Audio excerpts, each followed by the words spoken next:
नमस्कार, बहुत स्वागत है आप सभी का। दोपहर के 2 बज रहे हैं, आप देख रहे हैं आज तक और मैं आपके साथ आशुतोष चतुर्वेदी। शुरुआत बड़ी खबर के साथ जो कि उत्तर प्रदेश की राजधानी लखनऊ से है। लखनऊ से इस वक्त की सबसे बड़ी खबर, जहां लुलु मॉल के बाहर आज हिंदू महासभा के कार्यकर्ताओं ने विरोध प्रदर्शन किया है। जी हां, प्रदर्शनकारी मॉल प्रबंधन पर कार्रवाई करने की लगातार मांग कर रहे हैं।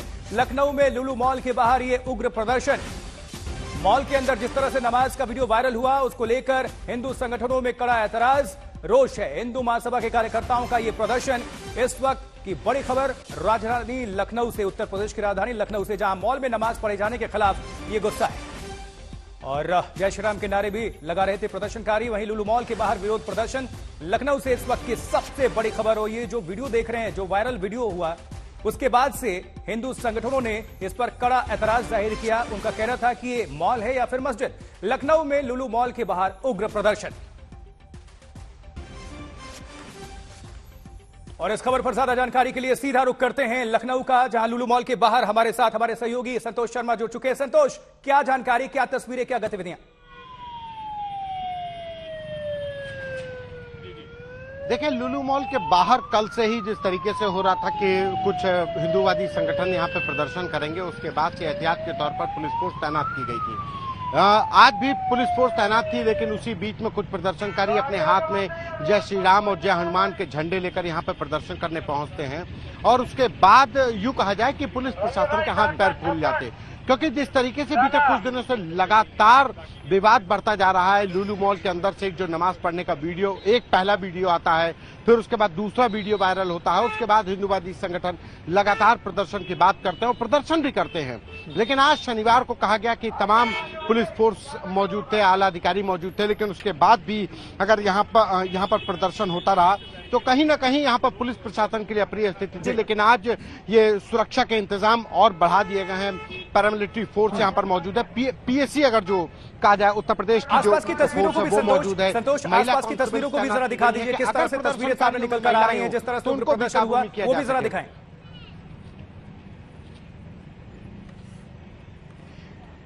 जी, सवाल दोहरा दें। और देखिए ये तस्वीर, ये जो तस्वीर है आप देख पा रहे हैं लखनऊ से, ये तस्वीर जहां हिंदू संगठनों ने विरोध प्रकट किया है। लखनऊ में लुलु मॉल के बाहर ये उग्र प्रदर्शन, ये तस्वीरें आ चुकी हैं। देखिए लखनऊ के लुलु मॉल में नमाज, उसके बाद से प्रदर्शन और आक्रोश, क्योंकि लगातार हिंदू संगठन मांग कर रहे हैं कि जो नमाज पढ़ी गई उसका वीडियो वायरल हुआ उसकी जांच हो और गिरफ्तारियां हो और जल्द से जल्द एक्शन हो। हालांकि पुलिस भरोसा दे रही है कि जल्द से इस पर कार्रवाई हो रही है और नामजद इसमें बाकायदा जो है अज्ञात लोगों के खिलाफ मुकदमा भी दर्ज किया गया था। एक तरफ हम दिखा पा रहे हैं आपको कि जिस तरह से मॉल में जो वीडियो वायरल हुआ था नमाज पढ़ने का, दूसरी तरफ आज लुलु मॉल के बाहर उग्र प्रदर्शन।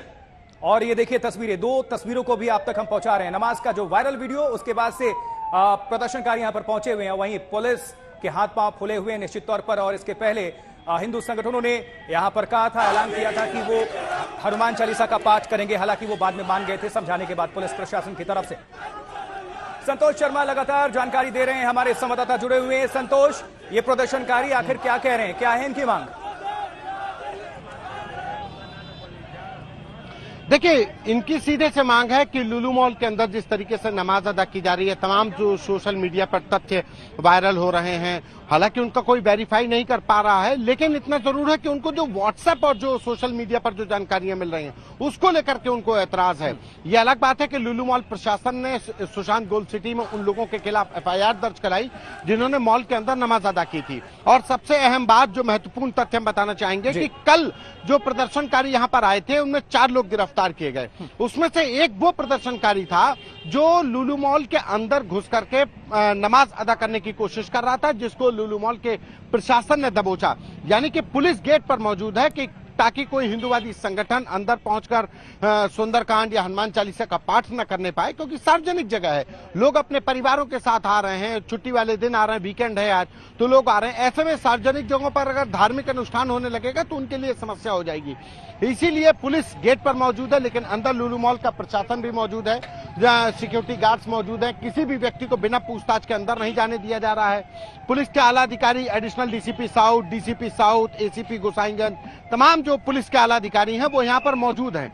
तो अगर ये कहा जाए कि लुलु मॉल प्रशासन लगातार अंदर भी नजर रख रहा है, क्योंकि कल जिस एक शख्स की गिरफ्तारी हुई वो नमाज अदा करने की कोशिश में था, जिसको कि लखनऊ पुलिस ने उन 3 अन्य प्रदर्शनकारियों के साथ गिरफ्तार कर 14 दिन की जुडिशियल कस्टडी में भेज दिया, जेल भेज दिया। तो इसी तरीके से पुलिस प्रशासन, देखिए मैं तस्वीरों से ही बता दूं कि देखिए मॉल खुला हुआ है, लोग लगातार आ रहे हैं। लोगों के इस विवाद के खड़े हो जाने से लोगों का इंटरेस्ट नहीं कम हुआ है, लोग परिवार के साथ आ रहे हैं, शॉपिंग करने जा रहे हैं। दूसरी चीज, मॉल के अंदर जो ऑफर्स हैं वो लोगों को बड़ा लुभा रहे हैं। यही वजह कि लोगों का आना लगातार सिलसिला जारी है, लेकिन इन लोगों के साथ तो हिंदूवादी संगठन के लोग भी यहाँ पर आ रहे हैं। ये सबसे बड़ी बात है, ये पुलिस के लिए, प्रशासन के लिए और लुलु मॉल प्रशासन के लिए एक अप्रिय स्थिति पैदा करती है। शुक्रिया संतोष इस पूरी खबर पर जानकारी साझा करने के लिए। देखिए 2 तस्वीरों को अभी आप तक पहुंचा रहे हैं, जहां लखनऊ के लुलु मॉल में नमाज, उसके बाद प्रदर्शन, गिरफ्तारी। नमाज का वायरल वीडियो हुआ और लुलु मॉल के बाहर प्रदर्शन शुरू हो गया। इसके पहले ही हिंदूवादी संगठनों ने ऐलान किया था कि वो भी हनुमान चालीसा का पाठ करेंगे। हालांकि पुलिस प्रशासन ने समझाने की कोशिश की, बातचीत हुई, वार्ता हुई, उसके बाद से हनुमान चालीसा पाठ करने का जो ऐलान किया गया था उस पर रोक लग गई, उसको टाल दिया गया। लेकिन आज उग्र प्रदर्शन हो रहा है इस मॉल के बाहर, तो सुर्खियों में आ गया। यह मॉल खुलते ही 10 जुलाई को उद्घाटन हुआ था और उसके बाद से विवादों में यह मॉल आया नमाज पढ़ने को लेकर, और अब विरोध प्रदर्शन का दौर देख पा रहे हैं।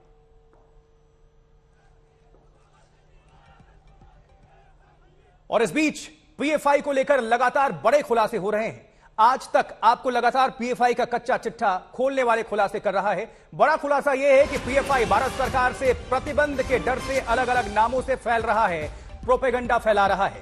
पीएफआई एजेंडा चलाने के लिए देश भर में अलग अलग नामों पर छोटे छोटे सोशल वेलफेयर ऑर्गेनाइजेशन बनाने की तैयारी में है।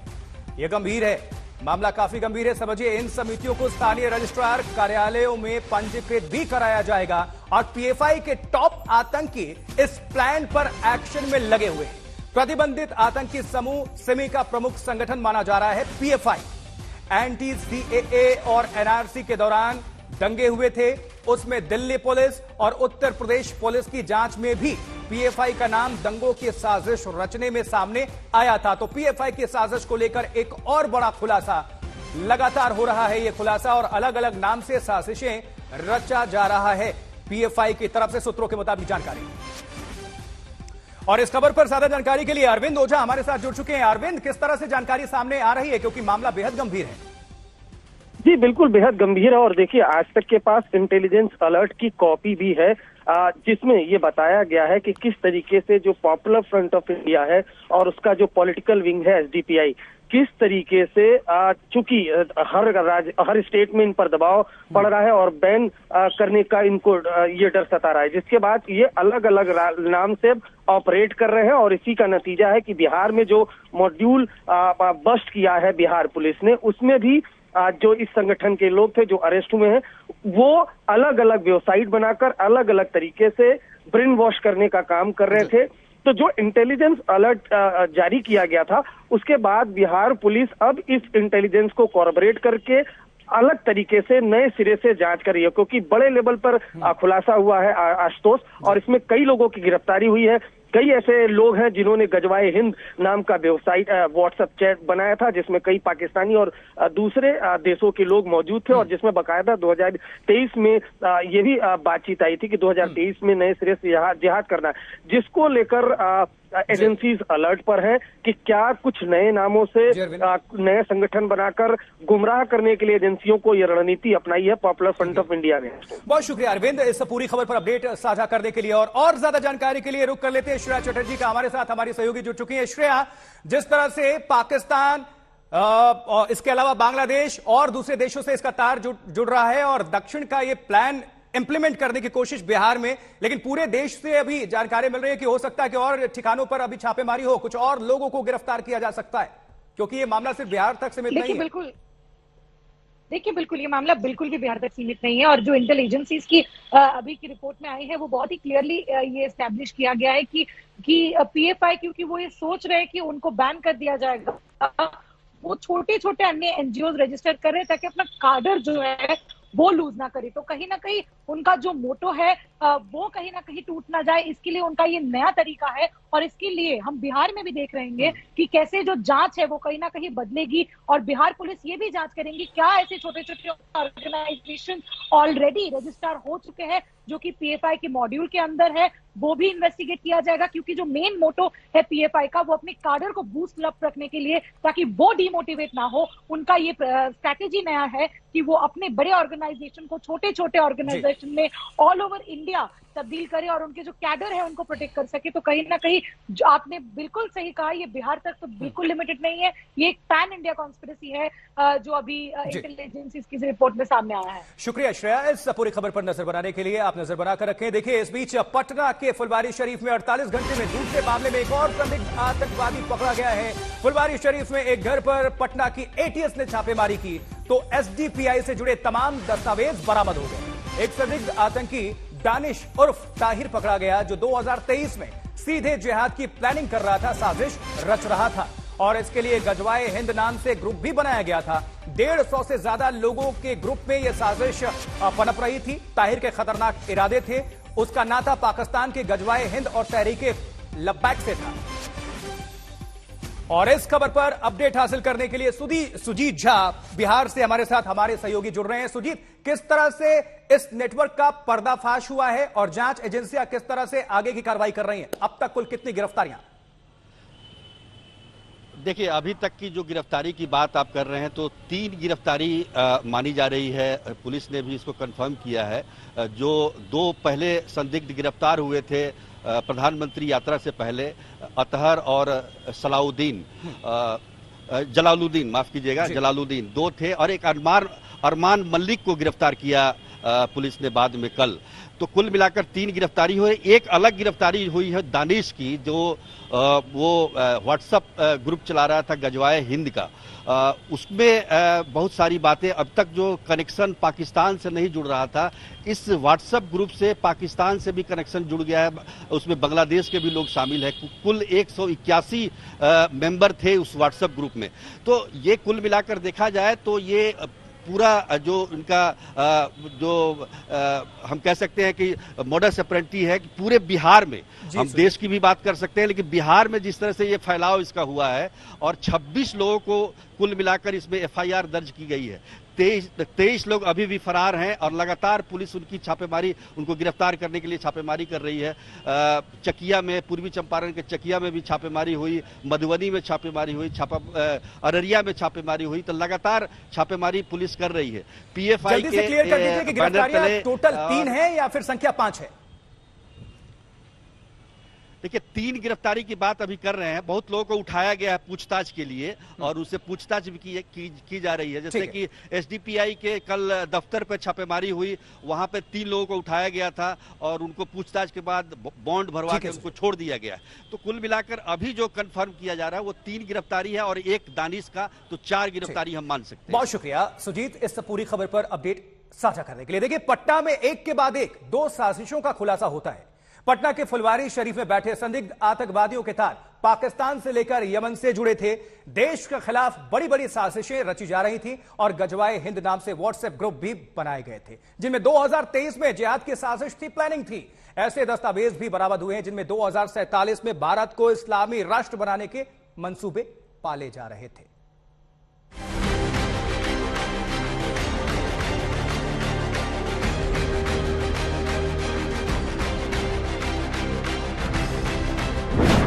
दो दिन में देश के खिलाफ 2 साजिश बेनकाब। 2047 तक भारत को इस्लामी राष्ट्र बनाना चाहते थे। 2023 तक डायरेक्ट जिहाद के खतरनाक मंसूबे। भारत और प्रधानमंत्री मोदी निशाने पर। कितनी साजिशें रचेंगे पीएफआई और एसडीपीआई?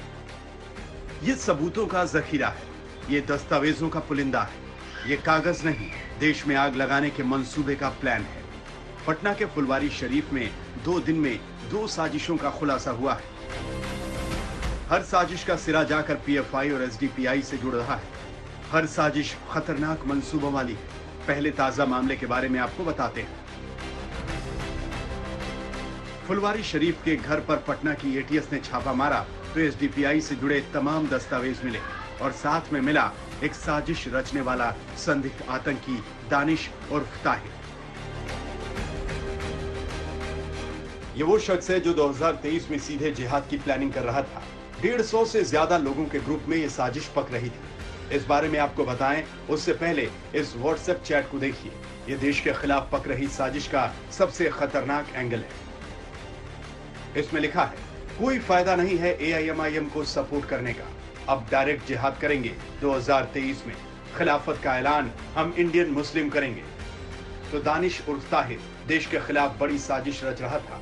खुद उसकी जुबान से सुनिए कि कैसे वो हिंसा फैलाना चाहता था। ये बताइए, गजवाए हिंद का जो तुमने प्रोफाइल्स बनाया वो कब बनाया और कितने लोग हैं उसमें? ताहिर बताओ, गजवाए हिंद का प्रोफाइल जो तुमने बनाया वो कब बनाया और क्या है उसमें? कुछ कहना चाहोगे आप? कुछ अपना कहना चाहोगे, पक्ष रखना चाहोगे? आप आईडी नीचे रखिए बस थोड़ा। कुछ कहना चाहोगे? कहा चाहोगे? कुछ वायलेंस के ऊपर वायलेंस मतलब फैला। ताहिर के इरादे खतरनाक थे। उसका नाता पाकिस्तान के गजवाए हिंद और तहरीक लब्बैक से था। वो गजवाए हिंद नाम के एक व्हाट्सएप ग्रुप का एडमिन था और देश विरोधी चैट उसी का हिस्सा है। ये व्यक्ति गजवाए हिंद नाम का संस्था के साथ जुड़ा हुआ था और इसने 2 व्हाट्सएप ग्रुप बना रखे थे। जो सबसे महत्वपूर्ण बात यह है कि जो पहला व्हाट्सएप ग्रुप है जिसके लगभग 181 सदस्य हैं, वो एक पाकिस्तानी नंबर जिसका हैंडलर फैज़ान है, पाकिस्तानी नंबर के द्वारा उस ग्रुप को क्रिएट किया गया था ऐप्स के माध्यम से। और उसके बाद जो ताहिर है उर्फ दानिश, इसको उसका ग्रुप एडमिन बनाया गया था। ताहिर के इरादे खतरनाक थे। 1996 में फुलवारी शरीफ में पैदा हुए ताहिर के परिवार के कुछ लोग पाकिस्तान में, वो वक्तानिया और फोकानिया में पड़ चुका है। ताहिर पाक के रिश्तेदारों के संपर्क में था। पाकिस्तान का फैजान लगातार उसके संपर्क में था। ताहिर के व्हाट्सएप ग्रुप में कई पाकिस्तानी थे, इसमें बांग्लादेश और यमन के लोग हैं। ताहिर SDPI का दफ्तर भी चला रहा था, जहां से युवकों की भर्ती के तमाम दस्तावेज मिले हैं। पटना में ही 24 घंटे पहले बेनकाब हुई खतरनाक साजिश के बारे में आपको बताते हैं, जिसके तार भी PFI और SDPI से जुड़े हैं। फुलवारी शरीफ में पकड़े गए इन संदिग्ध आतंकवादियों जलालुद्दीन और अतहर परवेज के इरादे भी देश विरोधी और खतरनाक थे। इस दस्तावेज पर नजर दौड़ाइए। ये सीधे 2047 में भारत को इस्लामी देश बनाने की बात करता है। इन दोनों आतंकवादियों के निशाने पर PM मोदी थे। दोनों ने 12 जुलाई को PM के दौरे के दौरान गड़बड़ी फैलाने की साजिश रची थी, लेकिन 11 जुलाई को ये पुलिस के हत्थे चढ़ गए। अरविंद ओझा के साथ रोहित कुमार सिंह, पटना, आज तक। बढ़ते हैं आगे, एक और बड़ी खबर। SIT के हलफनामे में तेस्ता सीतलवाड़ को 30 लाख रुपए देने के खुलासे पर बीजेपी ने आज कांग्रेस को निशाने पर लिया। प्रवक्ता संबित पात्रा ने कहा कि तेस्ता सीतलवाड़ के बहाने मोदी को बदनाम करने की साजिश थी, जिसके सूत्रधार सोनिया गांधी थी। दरअसल SIT के हलफनामे में यह खुलासा किया गया है कि कांग्रेस के दिवंगत नेता अहमद पटेल ने तेस्ता सीतलवाड़ को 30 लाख रुपए दिए थे, लेकिन बीजेपी के आरोप है कि यह रकम नरेंद्र मोदी को बदनाम करने के लिए दी गई थी। ये अटैक अहमद पटेल पे नहीं है, क्योंकि अहमद पटेल तो केवल एक पॉलिटिकल एडवाइजर थे। He was just a pawn who was used in the hands of Sonia Gandhi. वो तो केवल एक माध्यम थे। षड्यंत्रकारी तो सोनिया गांधी है। उत्तर सोनिया जी को देना पड़ेगा। हम अहमद पटेल जी की परिवार का सम्मान करते हुए उनसे कोई उत्तर नहीं मांग रहे हैं। उत्तर सोनिया जी को देना पड़ेगा, जिनके एडवाइजर अहमद पटेल थे। He was just the medium through which Sonia Gandhi acted. हर बार जब गुजरात चुनाव आता है, इस तरह की एक कॉन्स्पिरेसी थ्योरी ये ले आते हैं। 2017 के चुनाव में जनरल दीपक कपूर और डॉक्टर मनमोहन सिंह पर आरोप लगाया था नरेंद्र मोदी जी ने कि यह पाकिस्तान के साथ मिलकर मुझे हराना चाहते हैं। क्या हुआ उस आरोप का? फिर माफी मांगनी पड़ी नरेंद्र मोदी जी को। अब चुनाव आ रहा है 5 महीने बाद, फिर से ये नई थ्योरी ले आए कि अहमद पटेल जी, सोनिया जी सब मेरे खिलाफ षड्यंत्र। अरे अगर हम षड्यंत्र रच रहे होते और इनकी तरह की राजनीति करते तो क्या ये मुख्यमंत्री रह सकते थे गुजरात के? इन्हें खुद सोचना चाहिए। जो व्यक्ति आज है नहीं इस दुनिया में अपना डिफेंस करने के लिए, उस व्यक्ति को भी आप कटघरे में खड़ा करेंगे। मरणोपरांत भी आप कटघरे में खड़ा करने से नहीं चूकते। लानत है ऐसी राजनीति पर।